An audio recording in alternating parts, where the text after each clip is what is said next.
আমরা যখন writing task 1 লিখি তখন আমাদের অনেকবার সময় বর্ণনা করতে হয়, কিন্তু আমাদের সময় বর্ণনা করার জন্য ফ্রেজগুলো অনেক লিমিটেড, সো একদম একঘেয়েমি টাইপের হয়ে যায়।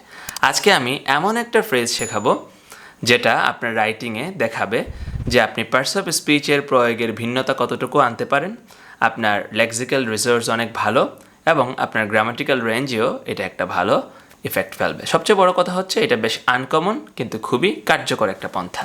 সেটা কি?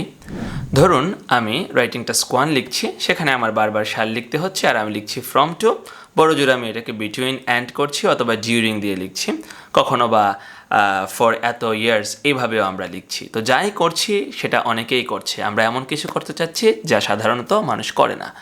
তো সেটা হচ্ছে কি, ধরুন আমি একটা ট্রেন্ড বর্ণনা করলাম এইভাবে, the profit of Grameenphone increased rapidly from 2010 to 2020।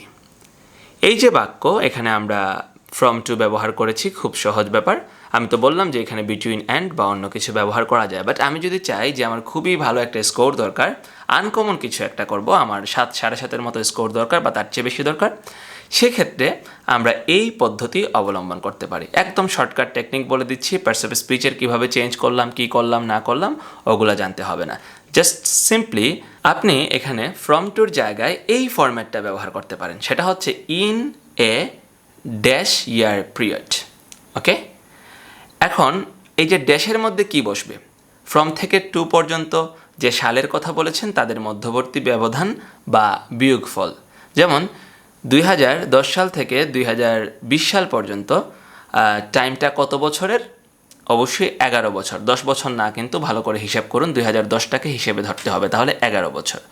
এখন 11 বছর যদি হয় তার ইংরেজি হচ্ছে 11 তো আপনার ই দিয়ে, তাহলে ইন এ অবশ্যই হবে না, হবে ইন অ্যান। তাহলে ইন অ্যান 11 ইয়ার পিরিয়ড। তার মানে আপনি এটা মাথায় রাখবেন, ফ্রম টুর জায়গায় আপনি জাস্ট এরকম বসাবেন in a dash year period. Be careful, কোনো অবস্থাতেই ইয়ারকে এখানে ইয়ার্স লেখা যাবে না, কারণ আমরা এখানে ইয়ারকে অ্যাডজেক্টিভ হিসেবে ব্যবহার করেছি। আর যখন কোনো শব্দ অ্যাডজেক্টিভ হিসেবে ব্যবহার হয়, কোনো নাউন, তখন তাকে সিঙ্গুলার আকারেই রাখতে হয়। এখন ইয়ার 1 হোক আর 100 হোক, ইয়ারটা ইয়ারই থাকবে। সো এটা কিন্তু খুব ভালো একটা প্যারাফ্রেজিং, স্পেশালি আপনি ইন্ট্রোডাকশন লিখতে সময় ব্যবহার করতে পারেন বা ওভারঅলের ক্ষেত্রে ব্যবহার করতে পারেন যে গোটা সময়কালটা আসলে কত বছরের। সো এটা একটা খুবই ভালো উপায় প্যারাফ্রেজ করার ক্ষেত্রে, এবং আশা করি এটা আপনার রাইটিংয়ের স্কোর বৃদ্ধি করতে সহায়তা করবে। আমি বলছি না জাস্ট এইটা করার মাধ্যমে আপনি খুব হাই স্কোর পাবেন, কারণ হাই স্কোর পাওয়াটা অনেক বিষয়ের উপর নির্ভর করে। অনেক ছোট ছোট জিনিসে ভালো করলে দেন ভালো স্কোর করা যায়। এটা হচ্ছে তেমনই একটা ছোট ব্যাপার, শুধুমাত্র এই জিনিসটা লিখে আপনি খুব হাই স্কোর পাবেন না, কিন্তু এই জিনিসটা আপনার হাই স্কোর পাওয়াকে ত্বরান্বিত করবে। সো আশা করি আমার বক্তব্য আপনারা বুঝতে পেরেছেন, ক্লাসটাও আপনারা বুঝতে পেরেছেন। অনেক ভালো থাকুন, গ্রামার ওয়ার্ল্ডের সাথেই থাকুন, আর সাবস্ক্রাইব না করে থাকলে অবশ্যই সাবস্ক্রাইব করে নেবেন।